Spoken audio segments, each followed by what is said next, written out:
Well, it's great to be together on this Friday as we finish another work week, a week that I trust is one that has been used of the Lord. We ought to be able to look at our life and realize that it's not just us and doing our thing, but God has really used us. We've had the privilege of knowing Him and walking with Him and seeing eternal fruit come from our life. That didn't really occur. Well, don't get discouraged. Satan loves to accuse us. We need to be lifted up by His Spirit and realize that today is an opportunity for that to happen. It's so wonderful. If we're honest with God, we can be right with Him the moment we confess our sins, and He will cleanse us, He will strengthen us, and we can get back to abiding in Him. And thinking of that, I would like to look at the epistle that really deals with the abiding relationship with the Lord.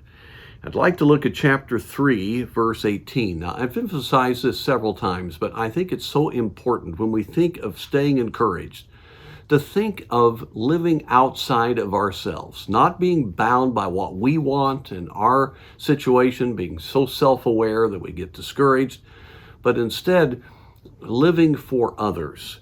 And we read in verse 18, "My little children, let us not love in word, neither in tongue, but in deed and in truth."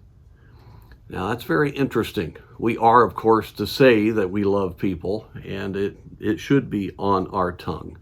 But what he is saying is that we can talk about loving the Lord and loving one another, but it needs to be an active practice in our life. It needs to be something that is dominating our decision-making and our perspective. We want to meet the needs of others. You think about it, the happiest moments in your life have been when you've been serving others. When you've gotten free of self and you've given to someone else, you've been happy when they're doing well, you've sacrificed to meet someone's needs, you're out endeavoring to win people to Christ, you are involved in working for the people of God and advancing God's work through the local church. Those can be some of the most free, some of the most liberating moments in your life. It's when we get to thinking about what we want and worried about our problems and feeling bad about ourselves, whenever self is at the beginning of some aspect of our life, that's when we find ourselves discouraged. As we look at the problems facing us in our country, and that's why these little times were started in the first place, if we look at these problems as to how they're going to affect us, we're going to be discouraged. But if we can look at these problems as an opportunity for us to meet the needs of others and believe that God will take care of us, then we're free, and then we have great encouragement.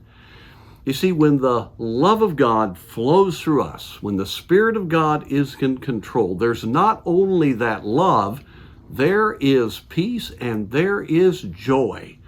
It's the very joy of God Himself. And friends, it just transcends any other circumstances that you find yourself in. It's such an important thing to really let the Lord have control so that you're not absorbed in yourself. Right now, you may be under pressure. Right now, you may be discouraged. Right now, you may be struggling. I would encourage you to ask God to help you overcome that and start thinking, what can I do for someone else? How can I serve the Lord? How can I get out of myself? And let God fully have your life. And I promise you, if you do that, you'll have a day filled with encouragement.